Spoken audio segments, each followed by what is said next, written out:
தீர்காசி மங்களாசி பவத்து எல்லாம் நல்லா இருப்பா. மரியாதை கட்டு போடுறேன். இதுதான் உங்களை வணங்கறதே கிடையாது. என்னடா மரியாதை என்னன்னு தெரியுமா? என்ன மரியாதை கண்ட?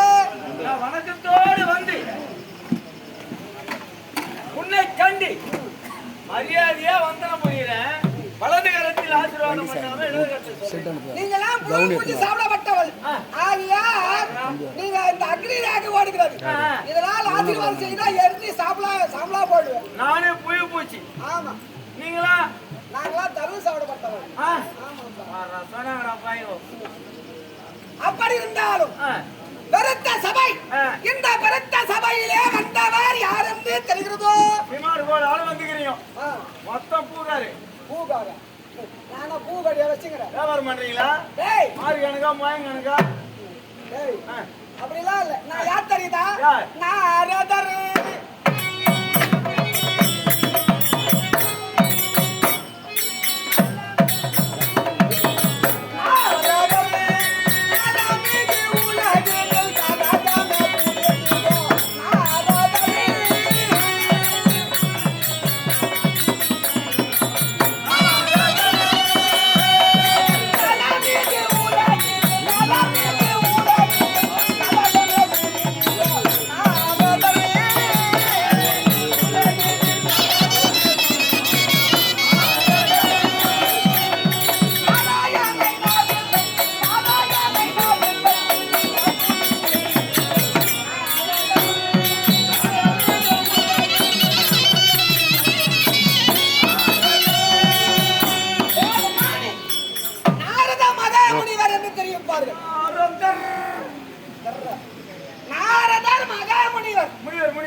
என் தந்தை முட்டை கூட சேர்த்துக்கிட்டு இல்லையா? நீங்களா சாப்பிட மாட்டோம். அதெல்லாம் சாப்பிடக்கூடாது. அமிர்தம் சாப்பிடுவோம். அது சாப்பிடு சாமி. அமிர்தம் சாப்பிடுவோம் என்றால் அது சாப்பிட்டாதான் சோரியத்துக்குள்ள சௌகரியமா இருக்கும். அமிர்தம் நாரத மகாமுனிவர் என் தந்தை பிரம்மாதியானவர், என் தாயார் சரஸ்வதாதேவி, இருவர் சுகபோகத்திலே பிறந்தவன் நாரத மகாமுனிவர். நீ அரும்பு 84 ஜீவராசிகளும் படைக்கக்கூடிய என்னுடைய தந்தை. ஆமா சரி, சந்தோஷம். எல்லா மக்களையும் படைத்தது என்னுடைய தந்தை. இவங்களா? உன்னை படைத்ததும் என்னுடைய தந்தை. அப்ப எங்க அப்பா எங்க போயிருந்தான்? மரியாதை கட்டுக்கணும் உங்களுக்கு. என்ன பற்றியது போப்பனா? அப்ப எங்க அப்பா எங்க போயிருந்தான்? படைக்கும் மட்டும் தொழில் என்னுடைய தந்தை. இது மீதி எல்லாம் உங்க அப்பா சமாசாரம். என்னையான கேட்டுக்கிறாங்க. என்ன பற்றியது ஒப்பன்ற என்னை படைத்த அப்ப என்ன பற்றியது எங்க அப்பா எப்படி வருவான்? படைப்பது மட்டும் மனிதனாக எப்படி? ஒருத்தர் கேள்வி கேட்கிறார். நம்ம பேசுகிறாரப்பா. இதை பார்த்து புதுசா ஒருத்தர் ஏமா நம்ம குழந்தைங்க நல்லா இருக்குதா? இவனுக்கு அவனுக்கு சேர்ந்து போடுறது நம்ம குழந்தைங்க நல்லா இருக்குதான். அதாவது கதையா சொல்றீங்க. உன்னை படைத்தது என்னுடைய தந்தை தான்.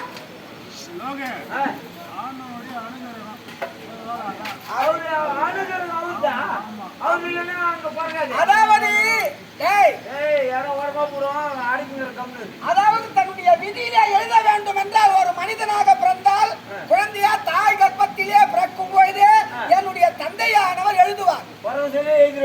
ஆமா, இந்த குழந்தை இப்படித்தான் பிறக்க வேண்டும், குழந்தை குடிக்காதான் பிறக்கணும், இந்த குழந்தை சூதாரியா தான் பிறக்கணும் அப்படின்னு எழுதி அனுப்புறாரா? மோசமான ஆள் பிறகு அதெல்லாம் உன்னுடைய தாய் தந்தைகள் செய்யக்கூடிய வேலை. எழுதுவது மட்டும் என்னுடைய தந்தை. பிறக்கும் போதே ஓர வஞ்சன பணக்காரனா ஒருத்தன் போறக்கணும், ஏழைப்பட்டனா போறக்கணும், கை கால் இல்லாதனா போறக்கணும், எல்லாமே எல்லாமே பல பணக்காரனா மாறிவிட்டா ஏழையும் இருக்க வேண்டும், பணக்காரன் இருக்க வேண்டும், அப்படிதான் படிக்க வேண்டும். அப்படியே எல்லாரும் ஏழை பணக்காரன் படிக்கிறான். சரி, பிறக்கும் போதே ஊனமா படிக்கிறாங்க. என்ன ஓர வஞ்சனை தான் இது? இதெல்லாம் ஓர வஞ்சனை இல்லை. ஒண்ணு செவிடா ஒண்ணு மொண்டி. அதற்குத்தான் நேரங்காலம் செய்து அதாவது எதாவது பயன்படுத்தணுமோ அப்படி செய்ய வேண்டும். தெரிஞ்சு கொண்டாயா? நாரத மகாமுனிவர் உத்தம் துறந்த முனிப்பங்கவர்.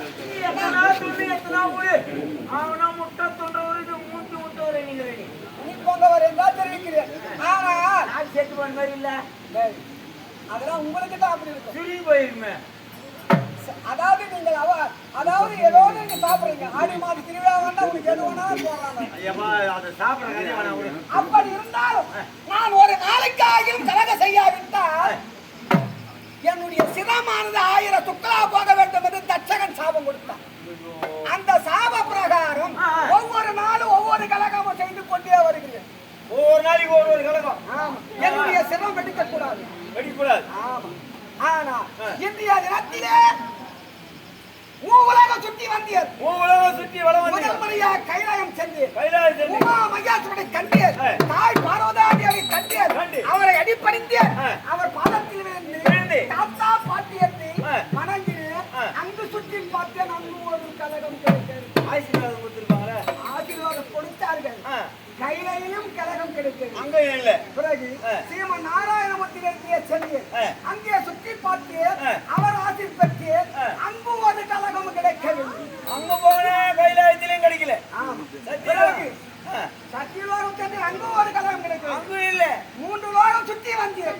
கலகமே இல்லை. என் சிரம் எடுத்துட போல் இருக்கிறது. பாய் வீட்டுக்கு போனியா? அங்க கிடைச்சிருமே கலகம். பாயாரு கலகத்துல என்னுடைய தெய்வத்துல வணங்கணும். பாயானா நான் வணங்குறேன். இல்ல, கலகத்துக்கு உண்டான இடம் தானே. நமக்கு கலகம் தானே முக்கியம். கலகம் கிடைக்க வேண்டும். வணங்கத்து முக்கியம் இல்ல, கலகம் தான் முக்கியம். அப்படியா? என் ஞானத்தால் இருக்கிறேன். அறிவோம் நமோ நாராயண நாராயண நாராயண நாராயண ஓம் நமோ நாராயண. தந்திரித்தானே அதுக்குன்னு ஒரு இடம் தனியா இருக்குது.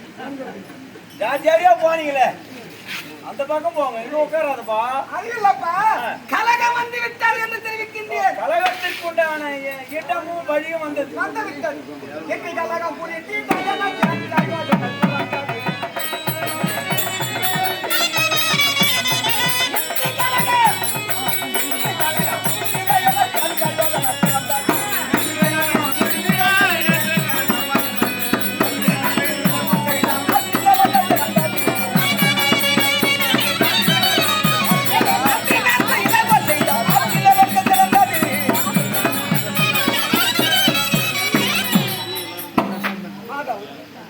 கலகம் கிடைத்து விட்டது. எங்கே கலகம் கிடைத்தது? கலகத்துக்கு உண்டான இடம். அதாவது இரணிய கசபு வரம் பெற்று தவத்தை பெற்று தவம் செய்து வரத்தை பெற்று அவர் சென்றிருக்கிறார். ஆனா நீலாவதியானவர் நிறைகாத கர்ப்பமாக இருக்கின்றார். நிறைமாத கர்ப்பிணியா இருக்கார். ஆகையால் அந்த கர்ப்பத்தை கலைக்க வேண்டும் என்று தேவேந்திரன் கதையேந்தி கோபத்தோடு செல்கிறான். பரு கலைக்கிறதுக்கு. ஆமா, பரு கலைக்கிறதுக்கு. கருவை கலைக்க வேண்டும்.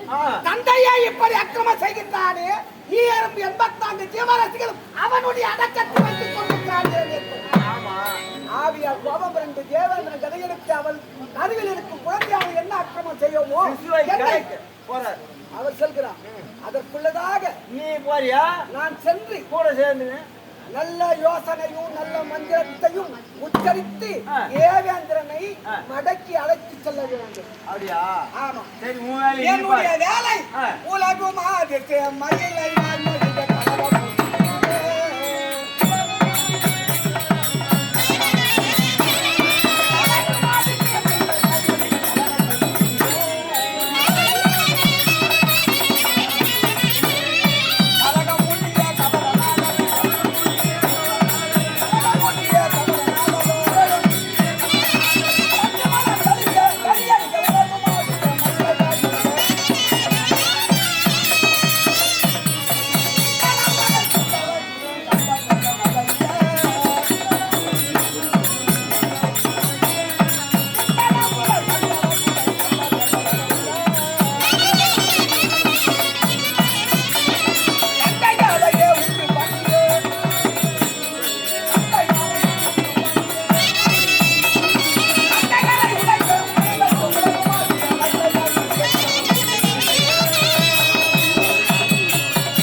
என்னுடைய யோசனை அங்கத்தான் தெரிவிக்க வேண்டும். புறப்படும் போகலாம்.